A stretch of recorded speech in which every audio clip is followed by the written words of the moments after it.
Oh, hello. It's good to see you. Hello, Bill. Welcome everyone. I'm in a new place.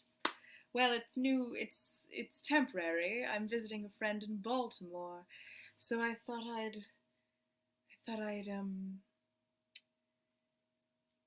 borrow someone else's soft surfaces. How's your week been? Tell me all about it. Mine's been crazy. I've been in New York City, and I've been here in Baltimore, and I'll be in Philly in a few days. I've been on the road without my vehicle, which is crazy. Um, Having a wonderful time, eating wonderful food. I went to Coney Island. I'm pretty sure that's where the bug bites on my ankles have come from. Um,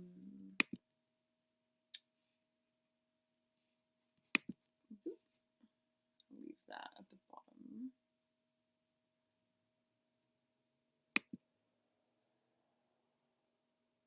A new lightsaber. That's exciting.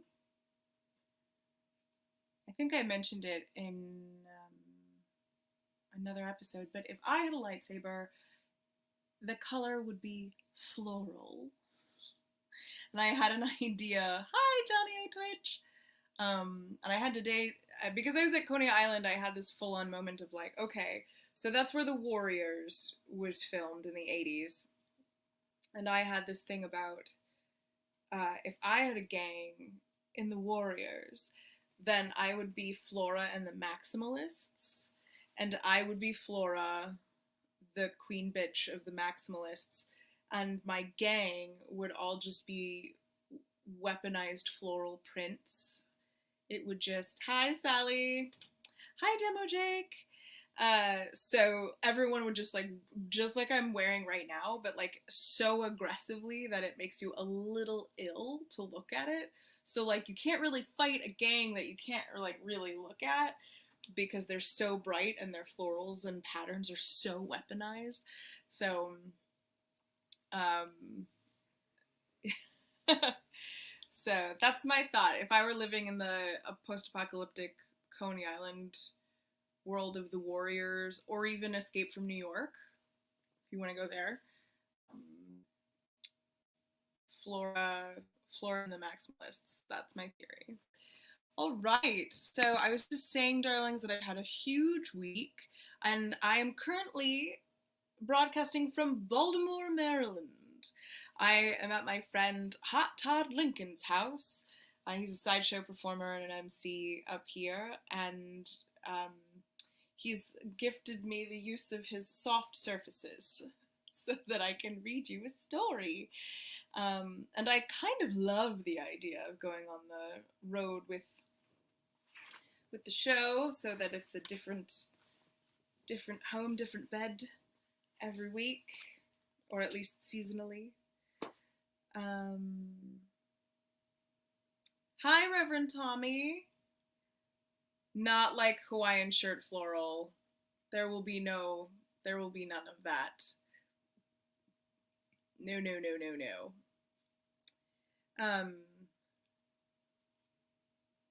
yes, this is Paulo Garbanzo's Twitch channel, Nat21 Adventures, and tonight's Monday night programming is Glamour Hobo Bedtime Tales with me, Carmel, your Glamour Hobo. So, his show for gaming, as Bill just dropped into the comments, is tomorrow evening, and I will be your Metatron. So if you stick around tonight for space opera, tomorrow there will be D&D. And he is at the Tennessee Renaissance Festival this week, I believe. So tomorrow's game will start at 8, and it is full of your favorite performers from the Renaissance Fair. And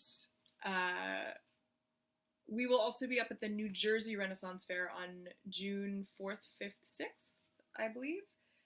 And I will be there in my Metatron outfit full of eyes and feathers and flowers.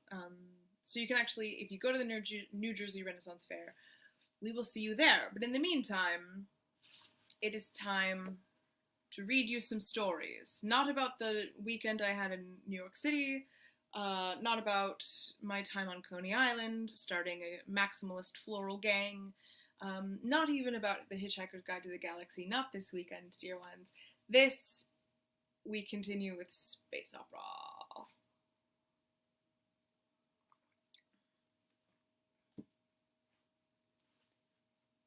Welcome, welcome, Lola Bunny. Yes, so you are in the right place. If you are looking for Paulo Garbanzo's Twitch channel, this is it. But he doesn't do all the programming. The rest of us do. My costume's got my Seraphim costume has more eyes than Mississippi. I love that. All right, darlings, we're on chapter 10 of Space Opera by Catherynne Valente, a brilliant work of science fiction and a love song not only to the Eurovision Song Contest, but about the question of really what makes us people. Not human, but what makes a thing a person, a sentient, living, feeling thing. Something that is capable of expression is what this book is arguing for. And that is why, in order to live in the vaster universe peacefully amongst the other alien races, you have to participate in an arts festival where you play original music. So if you can express, then you are considered people and not meat. Let's get to it, shall we? You guys keep each other warm in the comment section, as I'm already saying. Number 10. Don't Go Without Me.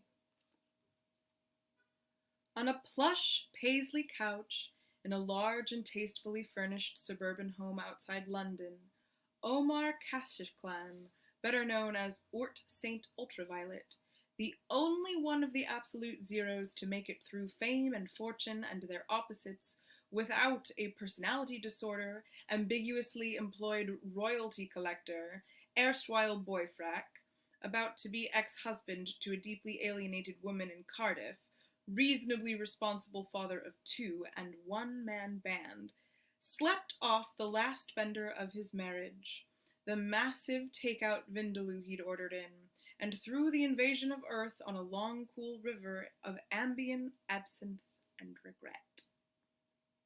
How's that for an opening paragraph?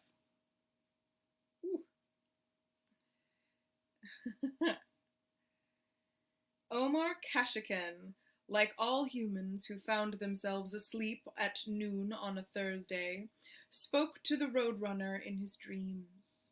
In the lounge room he shared with Justine and the kids, an ordinary lounge room belonging to an ordinary family, between the well-worn blue and copper-striped couch they'd bought before Nico was born, and the black, lacquered, vaguely Asian-styled end tables they'd picked up for practically nothing when Justine's hotel remodeled. The 7-foot-tall ultramarine fish flamingo looked far less alarming than it did in the real world, being only a dream. The girls played on his mother's red and gold rug, squabbling over a toy that looked very much like planet Earth. Their cat, Capo, fortunate refugee from a local shelter, and the birthday present he'd never outdo, hissed at the clouds over Australia. The ghost of his father sat in the leather recliner sipping a tropical drink from a glittery pink straw, and a giant bird was telling him he was going to have to save the world with his ortophone. It was an ordinary dream for an ordinary man under severe emotional and dietary distress. Nothing you wouldn't expect when you knocked back the acknowledged world heavyweight champion of sleeping pills.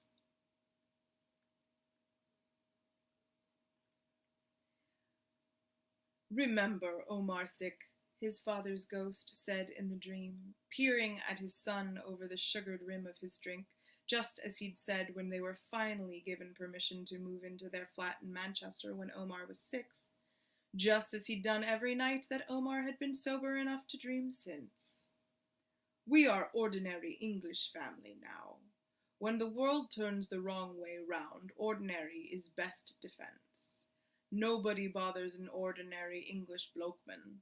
Nobody makes a file on him. Nobody asks him who his business is. Nobody tells him, come with me and don't make a fuss. If anybody bothers you, you just be so ordinary, Yvette. Omar stuck hard to his father's rules.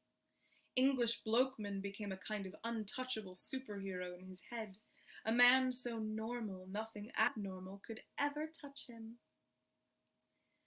And for a long time nothing did. Faster than a well-ordered cue, more powerful than a muttered tut, able to walk right by police officers without being harassed. It's a bird.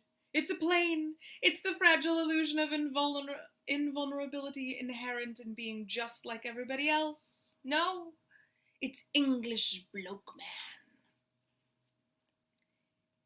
Even at the height of absolute zeros mania, Omar Catherynne saw nothing remotely out of the ordinary about his life. Ort Saint Ultraviolet, for all his rhinestones and rouge, was simply the predictable outcome of practicing guitar more than multiplication tables, more than talking to girls, more than looking old enough to buy his own pints, of loving music like it gave birth to him, of moving to London as soon as humanly possible, of doing time in the club scene at open mics and tolerating the personalities of people who could sing because they wanted to start a band, but not like he wanted to start a band. Of going home with random, artistically promising strangers because you never knew which one was your fortune until you were ordering them ice cream at 5 in the morning. Omar drew a straight line from their sold-out world tour back and back and back to the day he'd started school in Manchester, when the music teacher had set up every instrument you could play in a band orchestra in a big circle over the thin, lowest bidder gray carpet of the classroom that had never been much better than concrete, and let all the goggling children go round and toot and twang and whistle and blow on every one of them until they found something they liked, or shoved their hands in their pockets and said they only wanted to play football, Mum, and so refused to do the one thing that meant anything in this world. Little Omar had approached them all with enormous, worshipful dark eyes. The violin and the oboe and the trumpet and the guitar and the drums and the trombone and the clarinet and the cello, touching them as shyly as he would one day touch Mira and Danash and Justine, making them all talk with his fingers and his mouth and his breath, and whirled round to hug his parents desperately, whispering into their legs, "But I want to play them all, Mum. I want them all. Don't make me choose. I just can't. I can't." Thanks, everyone in the comments.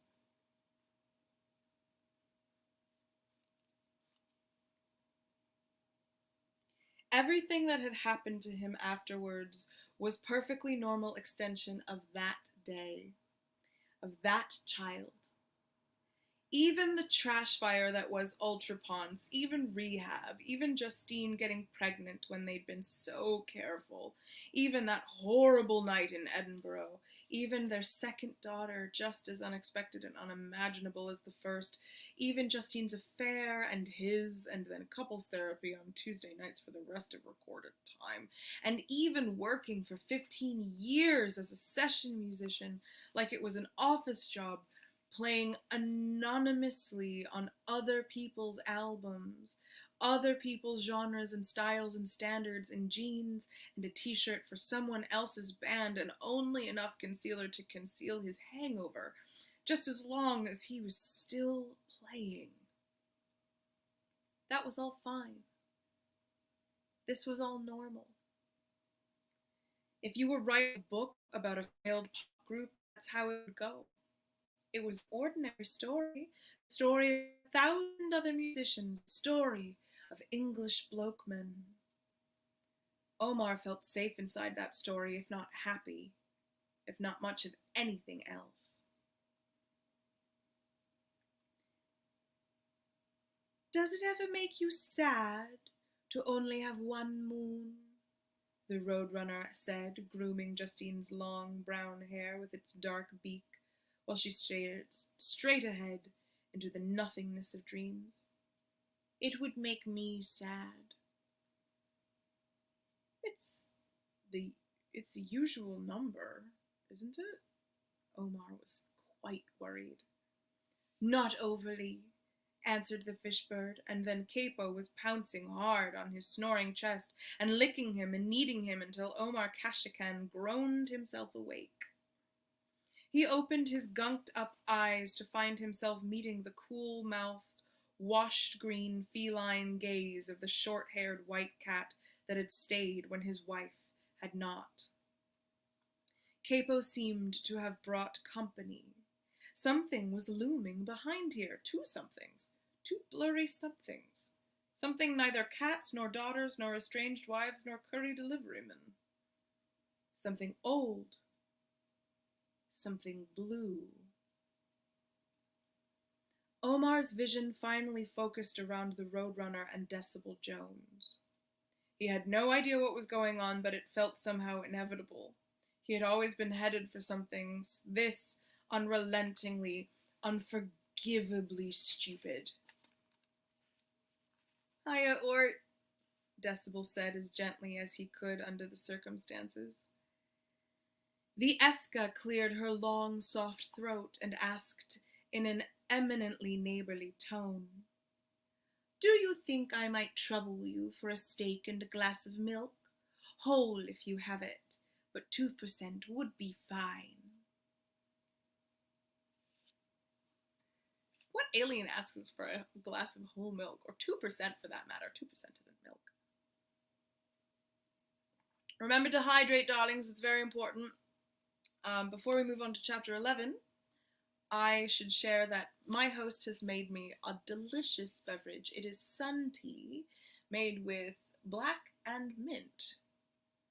It's so refreshing. I basically am just drinking him out of house and home.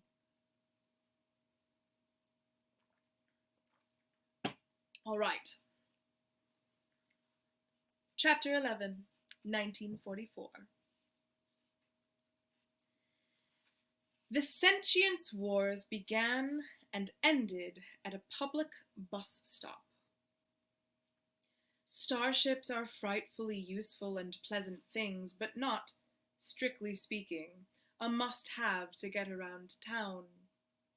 Even the jankiest hand-me-down FTL-capable hoopty that couldn't pass a special relativity inspection to save its intrepid bridge crew is the neon tracklit, fully stocked wet bar, stripper pole-fitted super bass party limousine of galactic travel.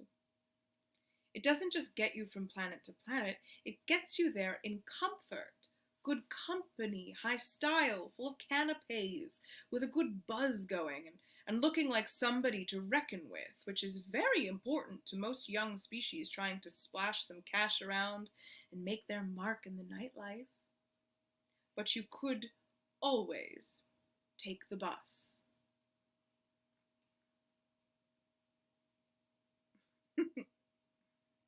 In the early days of the universe, whether or not a habitable planet happened to have a wormhole nearby was as consequential to the eventual political map as whether or not a particular group of humans happened to be born on a continent with domesticable animals on tap, or on an island the size of a doorknob where the only source of reliable protein was a semi-poisonous tuber. Wormhole or no wormhole had just as little to do with the inherent superiority and/or possibly divine mandate of the smirking bastards who won the cosmic draw as cow or no cow, and yet everyone, everywhere will do, say, and stab nearly anything if it means they get to believe that they are blessed and their neighbors are basically toad people. Listen, the galaxy is a pretty damnably woolly place, and we've got a lot to cover in a short time if we're going to get through the whole war, but try not to forget about the cows. They're going to be important in a minute. For the fortunate sons, the Utarak, the Keshet, the Vorpret, and the Alunizar, the invention of space travel was as easy as building a big empty box and chucking it out of your gravitational well like a lucky shot skee ball, straight into the 100-point hole waiting on the left-hand side of history. Everyone else had to grope around in the dark, strapped to atomic bombs, until they ran face first into something other than more than dark. It took the poor Inaki so long to invent FTL spaceflight that they actually skipped right over it and straight into medium-range instantaneous matter transportation, which is, in retrospect, much more practical for a species of parasitic fireflies so impossibly tiny that you can't believe they have enough room for an internal monologue, all clinging to the bodies of gentle-eyed, extremely itchy pachyderms on one perpetually cloudy rock in the constellation of Draco. It wasn't fair. It wasn't equal. There wasn't anything to be done about it, since you could no more move in active wormhole than you could move a politician to pity. The distribution of wormholes and livestock with potential was an invisible lottery ticket, purchased long before the first primordial molecules got into the oozing business, which could only be won or lost, never exchanged or ignored or tried again, and it determined the courses of lives beyond counting.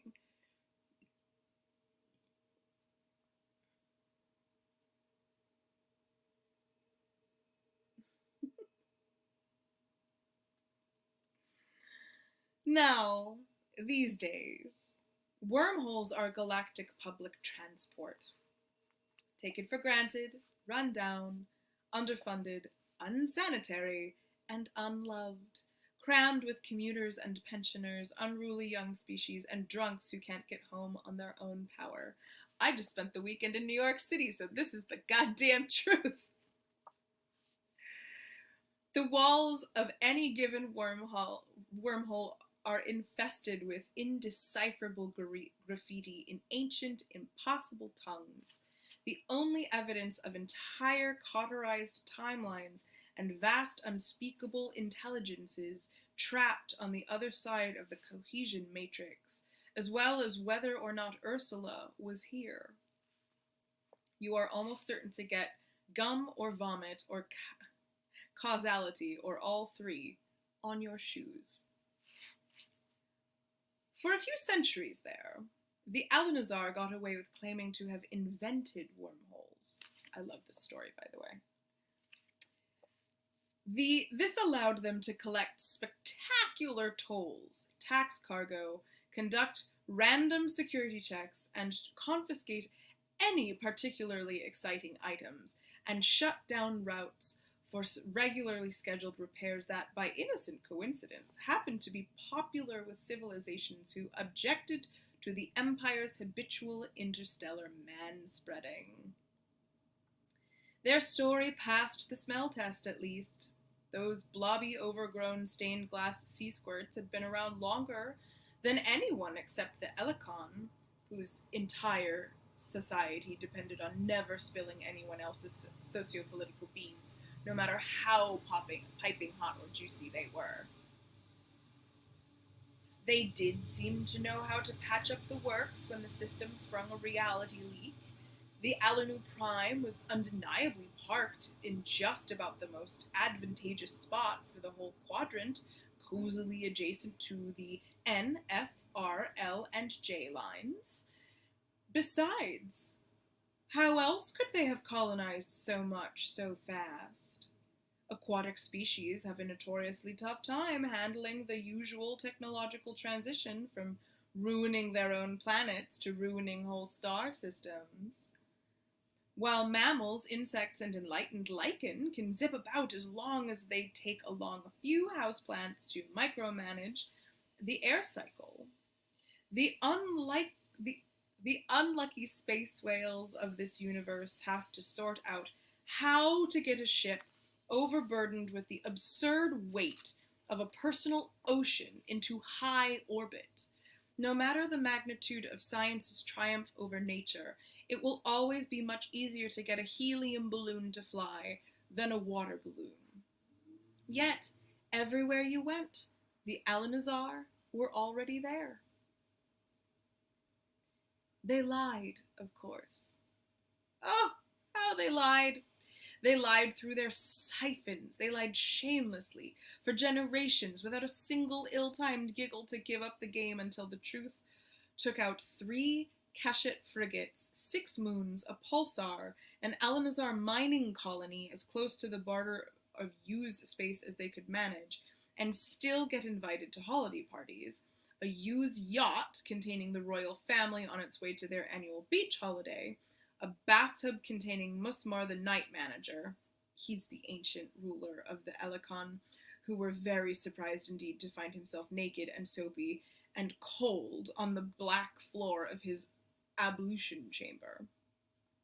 2 of the Pleiades, a generous complimentary fruit basket provided by the Sex Pistols of Portobello Hotel in 1978, and the Inaki homeworld. None of that makes the least bit of sense, naturally, because you've already forgotten the cows. Remember the cows? Up until that moment, the galactic scientific consensus wasn't too far off the human scientific consensus on the subject of wormholes. Except that we thought they were purely theoretical, and everyone else got really irritated if they were closed for maintenance. A wormhole was a tear in the universe where space and time went to get well and truly hammered. They passed through every physical and temporal point simultaneously and dumped you out wherever the other end of the tunnel is, no worse for wear, with only the teensiest bit of cancer. As long as you keep your arms and legs inside the vehicle, there's almost no danger of permeating the membranes of reality. In the drawing rooms of space-fearing society, the insectoids assured the silicon-based that the prehistoric Alanazar had probably done it with plain old explosives, and almost certainly didn't know any more than anyone else except how to time fuse. They were wrong. Despite their big lie, the Alanazar actually did know far more about wormholes than they were willing to share in mixed company.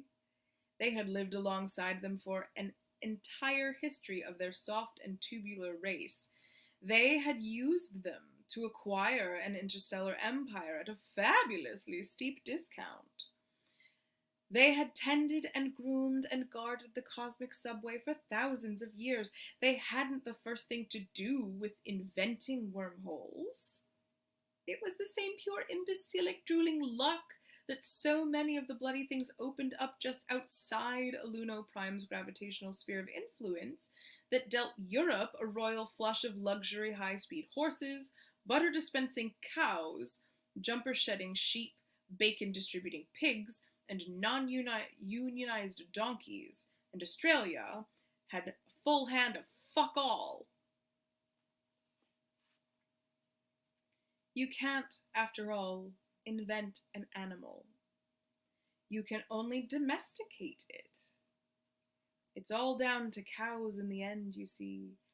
Cows, and what wonders can be done with them.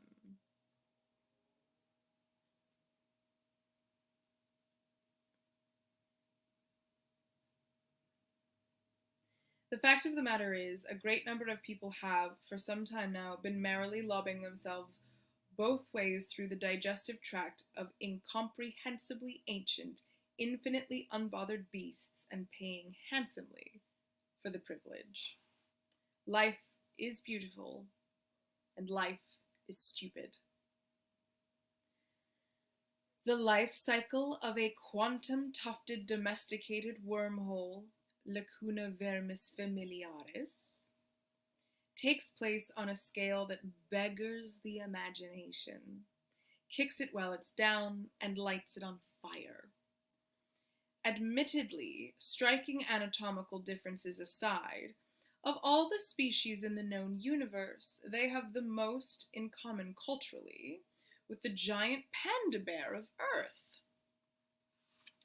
They are large, slow, solitary creatures whose natural habitat is relentlessly encroached upon by the implacable advance of civilization and, improbably, if you could ever see a whole wormhole all at once, which you can't, you'd find them just as chubbily adorable.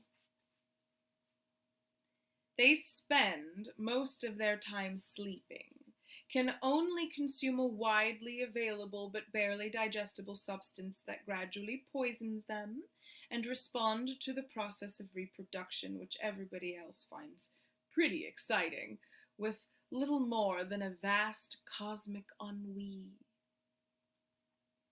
They can only mate and give birth at the heat death of the universe, when this all-expanding matter takes a long, hard look at its choices, peels out in hard reverse, and rapidly compresses itself back down into a ball of white-hot everything, ready to reboot the Big Bang and start the long march of reality all over again.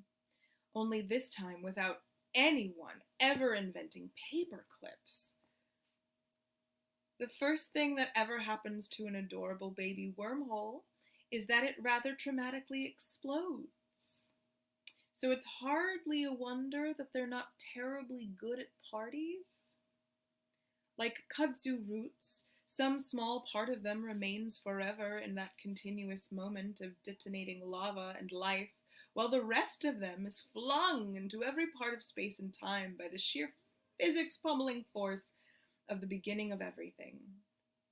At which point the poor things are so tuckered out that they promptly lie down for a trillion-year nap. You can only see a wormhole if it happened to fall asleep with its mouth open. Otherwise, being mostly composed of minimally corporeal time and space and entropy and memory, with sprinkling of platinum molecules and a dash of radioactive PTSD, they are perfectly camouflaged by the darkness of the interstellar void. They dream in 16 dimensions.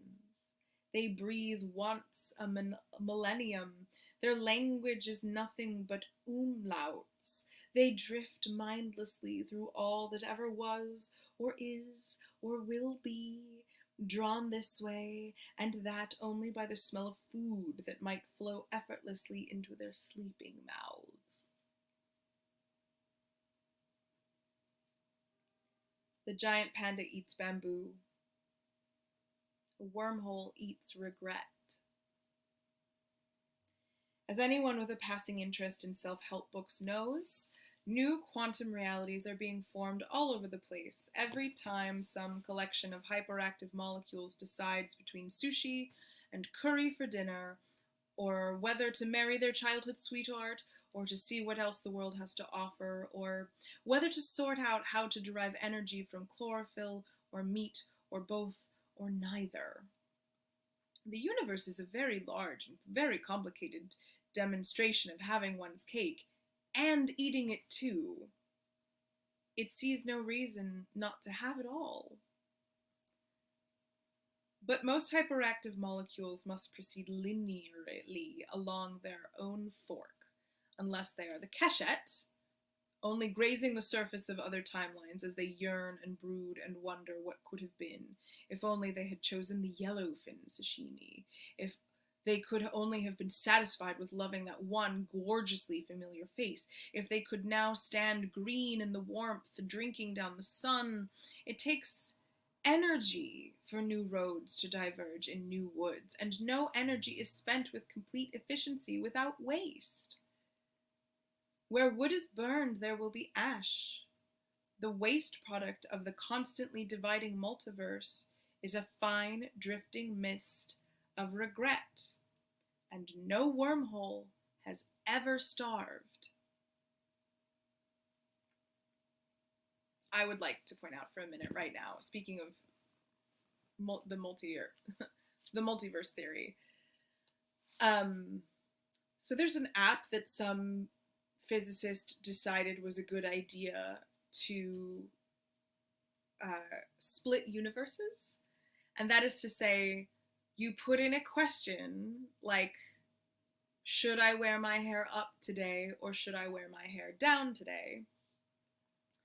It's a yes, no, either or situation. And then you hit a button and it generates the answer, and it's yes, you should wear your hair up.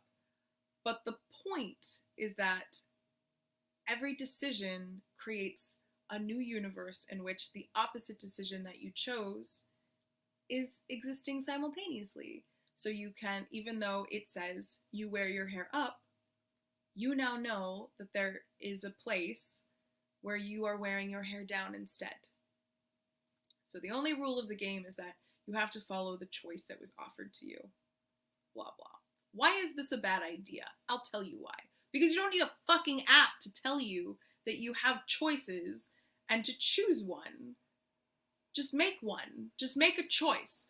Furthermore, the obsession with a materialistic universe or universes that, like, it's exciting to know that matter and physical corporeal things, like ourselves, our own selves, and the shit that we surround ourselves with, like, physically exists in multiples upon multiples beyond imagining, is like the ultimate colonizer wet dream. The idea that there is always a manifest destiny, there's always gold in them there hills, that there's always a place where you can go and just find what you really want because you're upset about what you have, or that, like, somewhere else it could be better, and therefore you get to whine about it being shitty here. I'm not into that. I'm really not into that idea that the solution to being unhappy or under-resourced in this place is to imagine or believe that there are infinite other places where it works and is okay, but that you don't get to go there. Because all I'm saying here, internet, is that perhaps obsessing about materialism, literally materialism, is not what is going to answer our questions, or heal our cultures, or right our wrongs. Perhaps we could take that infinite space and infinite time, and because what is time? And infinity, the concept of it, and just fuck material off right it. Just get rid of it. And there we are in this, like, weird, liminal, spiritual lava lamp plane. It's weirder. It's a much different concept than, like, we go on forever, literally.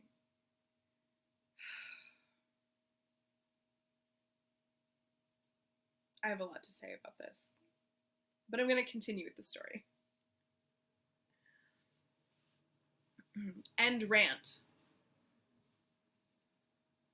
A handful of these gentle giant space yaks found a Luno Prime, a watering hole too good and too deep to ever leave. 2 or 3 fell into a food coma so deep that their gaping mouths shut as they rolled on their sides, snoring soundlessly into oblivion. That's all. That's the reason behind the utter cultural and spatial dominance of the ooey-gooey Alanazar. They screwed up and chose poorly so often, they were so majestically sad, that they drew a herd of wormholes to them like a steam from a fresh pie, levitating a snoozing dog toward the windowsill on Mr. Looney of the Toons. So what happened that day that whiplashed all those frigates and deep space miners and moons and pulsars and Musmar's black bathtub and firefly encrusted green elephants and Sid Vicious's complimentary Andrew pears? One yawned.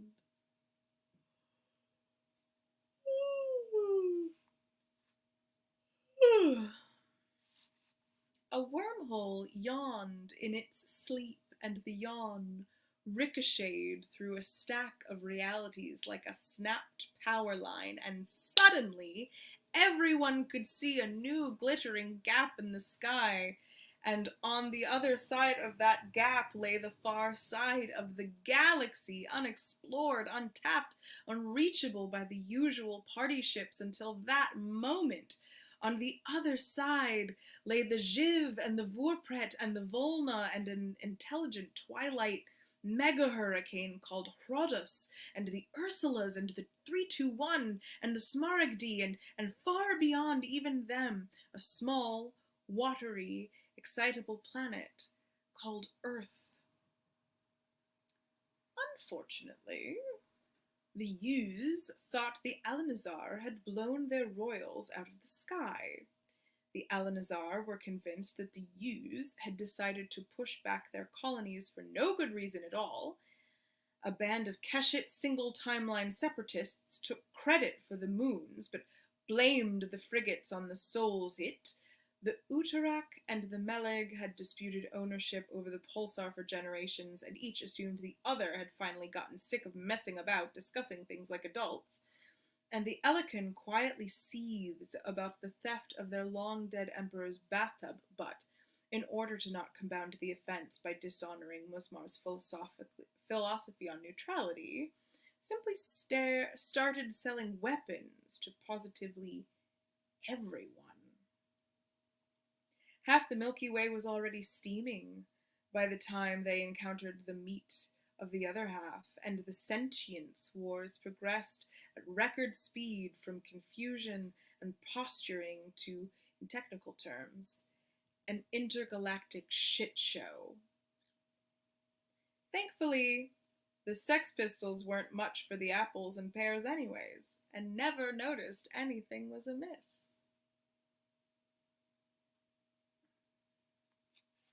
Johnny O Twitch is the emoji that you dropped about my rant, or about the fact that wormholes might be able to yawn.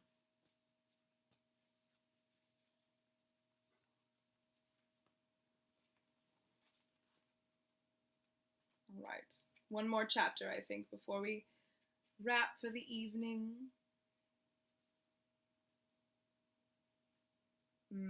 2, because we'll finish this section. Number 12. Come on, I'll give you a flower.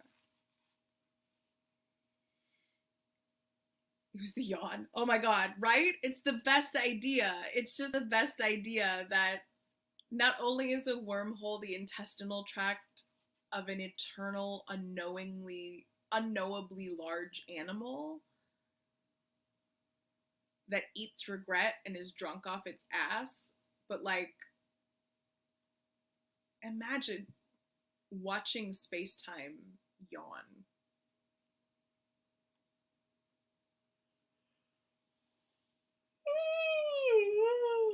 I have to say, this is a good moment to mention, I went to a space-themed party once as the yawning void, and I dressed in all black gloves, black, nothing shiny, just like all matte black, and I had big sunglasses on, and I had a hat that covered a lot of my face, and just a couple of little rhinestones, and I just spent the entire party yawning, because I was the yawning void.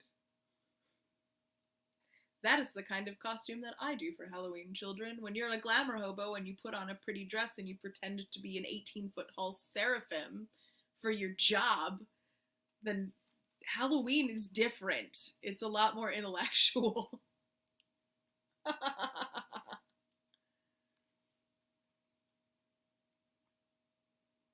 Okay. Chapter 12. 13 minutes and 11 seconds that elapsed between St. Ultraviolet waking from dreams of his daughters growing up and refusing to visit at Christmas, and the abrupt disappearance of Decibel Jones from the backseat of a gently used BMW 760 Li, the entity known as the Roadrunner built a ship capable of traveling at many times the speed of light, engaging in a mild spot of dogfighting, providing roomy accommodations with plenty of lunch, life support, and legroom for four, and making the most advanced human aircraft wet itself and crumple into a heap, wondering just what it had been doing with its whole life.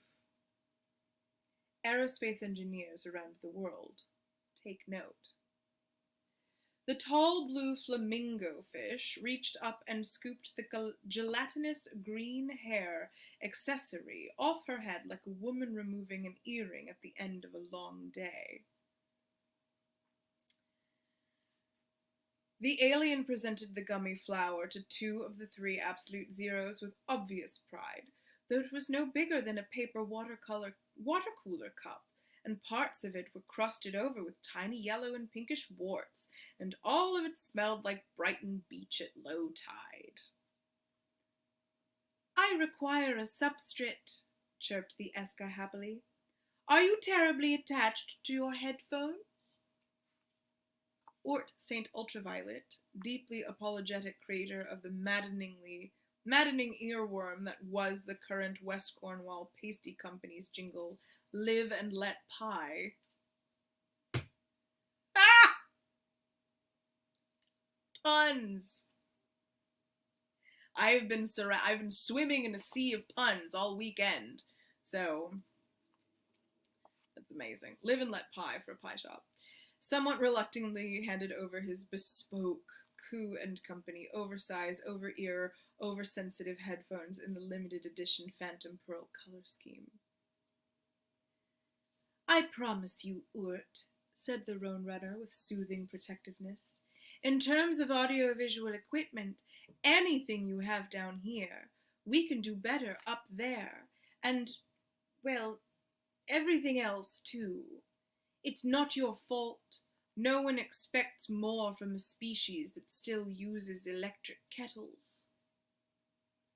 Very carefully, the Roadrunner slid her jellied barrette into the left cup of the headphone and set it all down on Urt's coffee table.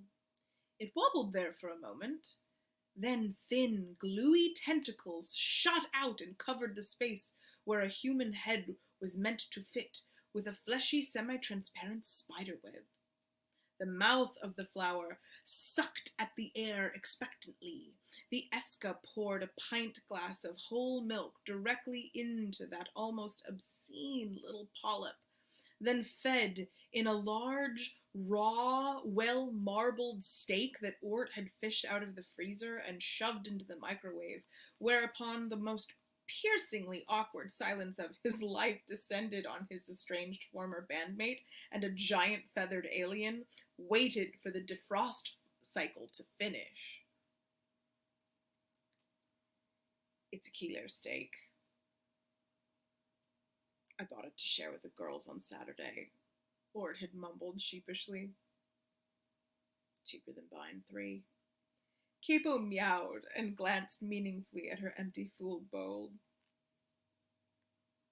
"It takes 20 minutes. He'd picked at his fingernails and prayed for death. "Sorry."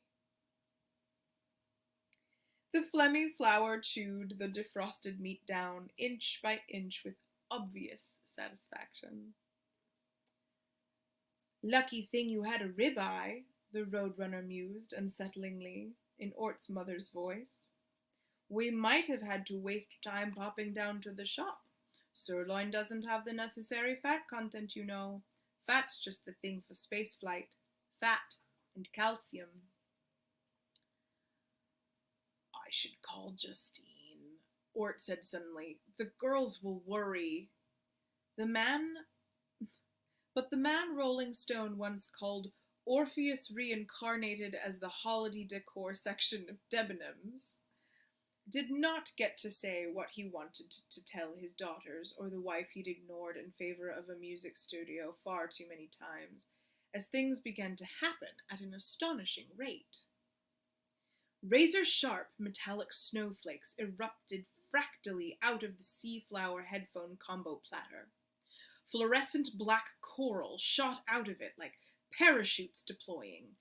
Those thin tentacles or stamens or vines or whatever have you shot out everywhere, grabbing whatever they could find and cramming it into a rapidly expanding mint jelly maw. In went delicate glass sculptures from Baku, Paris, Lodz, and Prague. Out burst pitted rough red prongs that reminded Ort of the reef he'd snorkeled in the Maldives with Mark Ronson just before Mark and the Maldives died. In went his juicer, his espresso machine, his electric kettle, his microwave. The things on his coffee table vomited forth ruby sapphire starfish legs that wrapped around the table and gobbled up that too. The whole rubbish heap crashed to the floor, hauling in table lamps and the hallway chandelier after it. Tongues of spiral wire coral snatched his tablet projector, his wafer screen television, his gaming rig, his wine glasses. The little crusty warts polka dotting the flower's distended gullet detonated, covering the now more or less Volkswagen-sized child of the Great Barrier Reef and Ort's tastefully appointed suburban home, and a swarm of what appeared to be yellow and fuchsia-striped fish. More polyps gushed out of the holes in the coral, some of the same gummy jade as the original, others in new and exciting wine pastille shades. Now, their horrifying round mouths were ringed in a wild tentacular fringe, lurching down the hallway in search of pillows, linens, mobile phone chargers, and electronic readers. Ort St. Ultraviolet watched in abject despair. All the physical evidence of his life on Earth was being torn to pieces and keel-hauled in the maw of a hungry space flower, as though his marriage, his children, his stable work life, his healthy income and investments achieved through years of prudent selling out, and his study of good interior design had just been a long setup for a truly mean-spirited punchline. He'd no idea what to do. He'd seen their band's name at the bottom of the aliens' list, even if, at the time, he'd thought it was a curry-induced dream. If Des was here, he'd probably already drafted them into the army of two to save the planet. Des would do anything you asked if you fluttered your eyelashes and told him he was good. And Ort supposed he would as well, only no one had fluttered anything yet. If he hauled off and told them to leave his things alone and get out, would that doom humanity? It had to be taken as seriously possible. In the face of the wanton destruction of all he had ever held dear, Ort uttered a furious tut under his breath. As that produced no result, he gave up.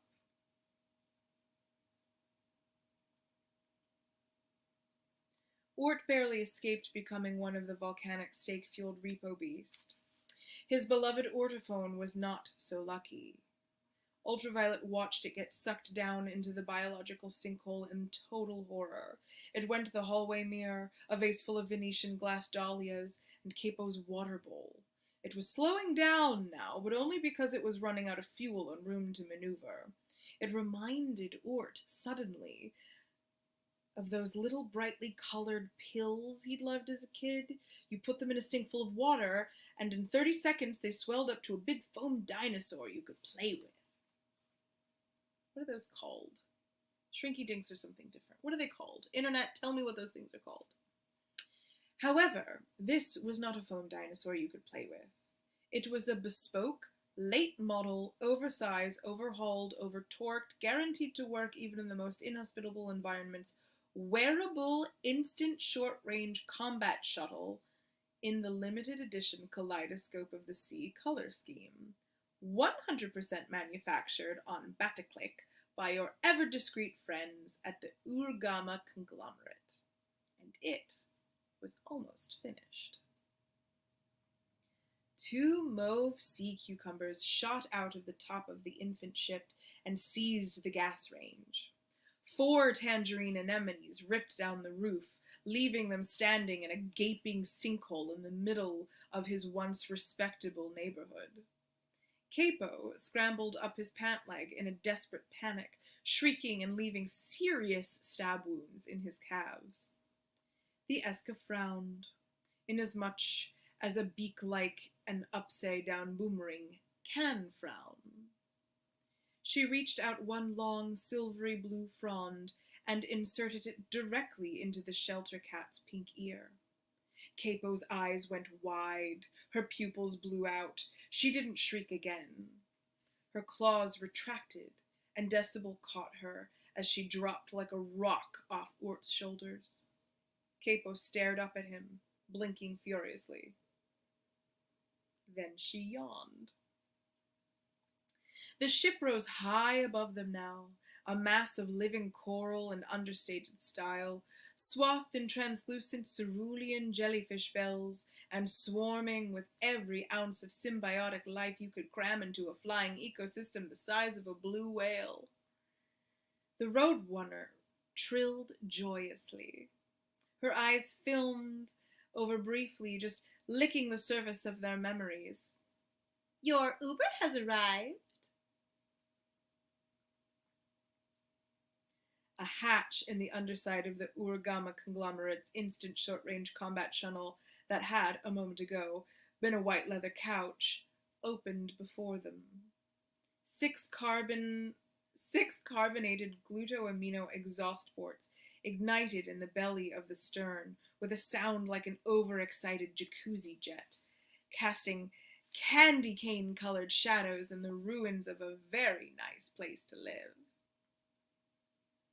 While Decibel Jones and Ort St. Ultraviolet still managed to stand next to each other long enough to do the occasional "Where are they now?" photo shoot, Danish Jallo and Omar Kashikin had, in fact, not spoken for several years. Something about their never-completed 3rd album, variously reported as having been titled "Absent Leaves the Tart to Wander," "Shag and Bone Man," or "Papa Needs a New Pair of Prudent Investment Portfolios." Something about an autumn night in Edinburgh. Des, what is going on? Shouted Ort St. Ultraviolet in the sudden quiet, unable to maintain an upper lip of any kind for another second. We're going to save the planet, Decibel Jones said in his voice that launched 1,000 sexual awakenings. He slung his arm round his old boyfriend's waist. I thought you'd want to sit in. A moment later, all 3 of them, plus 1 white cat, ceased to occupy planet Earth. Remember that friendly bouncing disco ball you were following? Hold on tight with everything you've got, because now the band's back together and that shiny little minx is about to break orbit. Chapter 13, and the last one of our evening. Everything has rhythm. The question has never been, can you build cities? Ants do that. The question has never been, are you capable of considering your own existence and getting kind of depressed about it? Any animal in captivity does that. The question has never been, can you use tools? Crows do that. Otters do that. Apes do that. Good Lord, everybody does that. The question has never been, can you perform complex problem solving? Dogs do that. The question has never been, can you experience love? Nobody doesn't. The question has never been, can you use language? Parrots and dolphins and cuttlefish do that.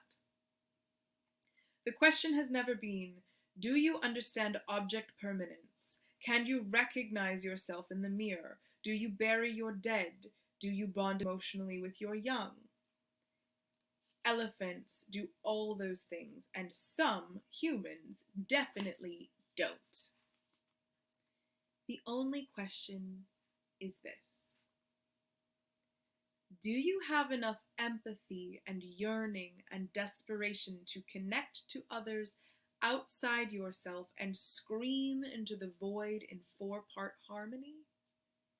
Enough brain power and fine motor control and aesthetic ideation to look at feathers and stones and stuff that comes out of a worm's more unpleasant holes and to see gowns, veils, and platform heels? Enough sheer style and excess energy to do something that provides no direct material benefit to your personal survival, that might even mark you out from the pack as shiny, glittery prey, to do it for no other reason than it rocks? Everything in the universe has rhythm. Everything pulses to a beat laid down by the Big Bang. Everything feels the drumline of creation from star to sex to song, but can you make that rhythm? In order to create a pop band, the whole apparatus of civilization must be up and running and tapping its toe to the beat.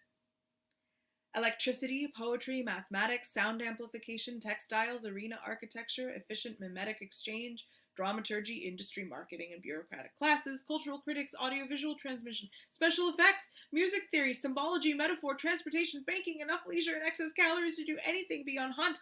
All of it. Everything. Can everyone else trust that if you must declare war and wipe out half a quadrant, you'll at least write a sad song about it? Yes? Well, even that is not quite enough. Are you kind enough on your little planet not to shut that rhythm down? Not to crush underfoot the singers of songs and tellers of tales and wearers of silk? Because it's monsters who do that, who extinguish art, who burn books, who ban music, who yell at anyone with ears to turn off that racket, who cannot see outside themselves clearly enough to sing their truth to the heavens. Do you have enough goodness in your world to let the music play? Do you have soul?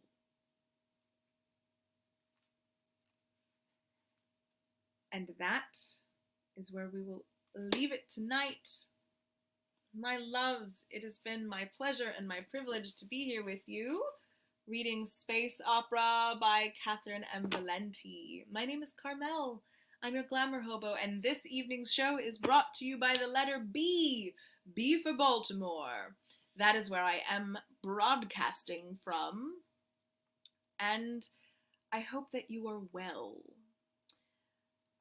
I have no 100-mile story tonight about the games, but I can make up one extemporaneously.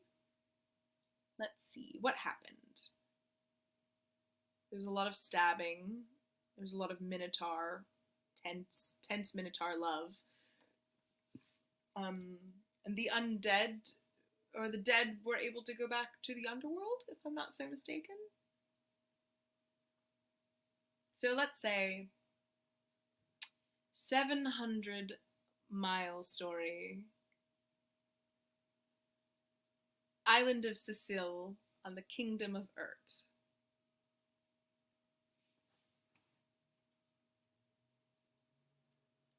I've been waiting in this line for 400 years. I've been waiting to cross this river into the city of the damned for 400 years. I earned my place in the city of the damned. I earned it. I was a terrible person. Terrible. The worst. I just want to rest in my laurels. I want to be known as that. I want to be able to reap the terribly selfish rewards of being the worst. And that has been that has been stolen from me. I have been waiting in this line for 400 years to cross over to the city of the damned.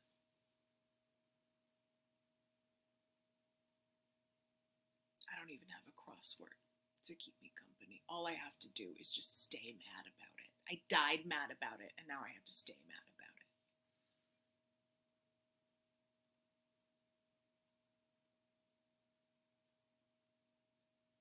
Is this what punishment feels like? I don't like it. And that is the story. That is the 100-mile story for the Kingdom of Urt. All right. Yes. My loves, it's been my pleasure and my privilege, and it's time for me to crawl into an actual bed, and maybe I'll even take my lipstick off. Who knows? Good night, dear ones. I'll see you tomorrow at the show, and I will be your Metatron. Be well.